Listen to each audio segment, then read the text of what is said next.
Hi, welcome to day 7. So this week you are hearing from me direct via video because the things that we're talking about as it applies to defining your audience are really kind of these more complex building blocks of creating your marketing plan. So for day 6, we talked about obtaining client feedback regardless of where you are at in your business. So whether you're launching for the first time, releasing a new feature, a new service, a new product, wanting to bring something new to the market, or even just looking for areas of improvement, obtaining client feedback or hosting your own kind of mini focus group is ultimately more productive than as a business owner trying to sit behind a computer screen and say, how can I improve, right? How can I get better? Is this what my audience wants, right? You're going to the people consuming whatever your business sells and asking them directly.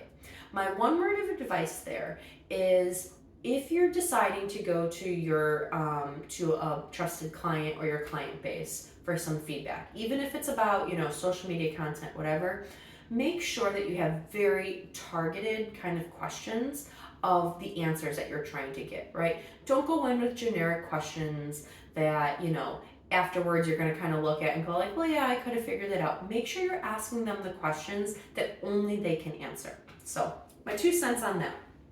Day 7, we are talking about niching down your business, right? Niching down your audience. So most of you have probably heard this concept of niching down your audience.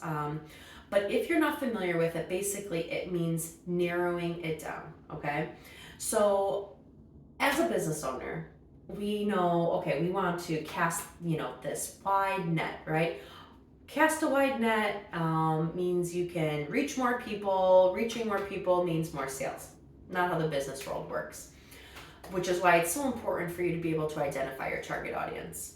The benefits of niching down your audience is to say, okay, first off, you start with who are my clients, okay? What characteristics make them up?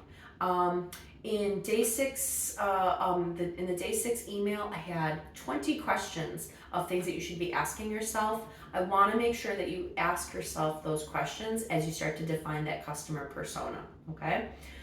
Now, niching down that audience means that you are going to basically identify a subset of your audience of people with very unique, kind of very similar characteristics. And basically, the pros of doing something like this is if you can narrow it down to this group of people who have a lot of things in common, then you can apply your marketing, that content lens to this is what will resonate the best with these people. You will in fact convert those people more quickly because it feels like you're speaking directly to them, right? To their pain points, to their stressors, to what brings them joy, right? If you can speak to those things on a more what feels like an individual basis, you will in fact convert them faster. So that's the benefit of niching down your audience. Now, the other thing that I just want to very quickly touch on. So during the pandemic, we saw this huge flood of people, right, to social media, online video, explosion of TikTok, all of these things. Where we're at in the market 3 years since the beginning of the pandemic is we're starting to see what's called an oversaturation. So we saw all of these businesses, right? Everybody was trying to do things online, went to social media, went to email marketing. I mean, look at the holiday season, right? You're probably receiving hundreds of emails a day, if not more, multiple emails a day from the same company talking about their promotions. We are seeing an oversaturation of digital marketing across the board. So the solution to that, and this is kind of where it gets into kind of this 2023 kind of predictive hearing from the marketing expert first, is what you'll start to see is you're going to start to see companies who everybody ran to social media, to email marketing, to digital marketing in general, because it was kind of it was considered the best avenue. Everybody ran to these very large kind of arenas of information. And now people are realizing, okay, this is oversaturated. How do I break through the algorithms, etc.? How do I speak to my audience specifically? It starts to contract, right? So start to get smaller. And basically what that means is we're going to see an uptick of what we have closed communities. So the strategy series, for example, is an idea of a closed community. So I could have very easily taken my strategy series and I could have splashed it across my social media profiles. I would just kind of hope, oh, you know what, so and so might see, I might have this many people like, comment, etc. on it. But you're really just kind of splashing it to your much larger follower base.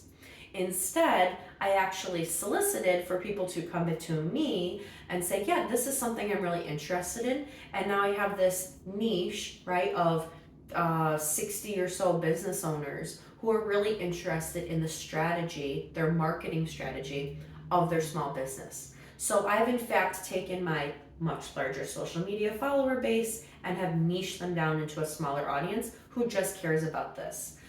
What it's led to, much higher engagement, nearly 100% email opens, people responding back to me with questions, or if I've asked you to share 2023 goals, I've had people say, okay, this is what I'm working on, and I can actually reply back to them in real time.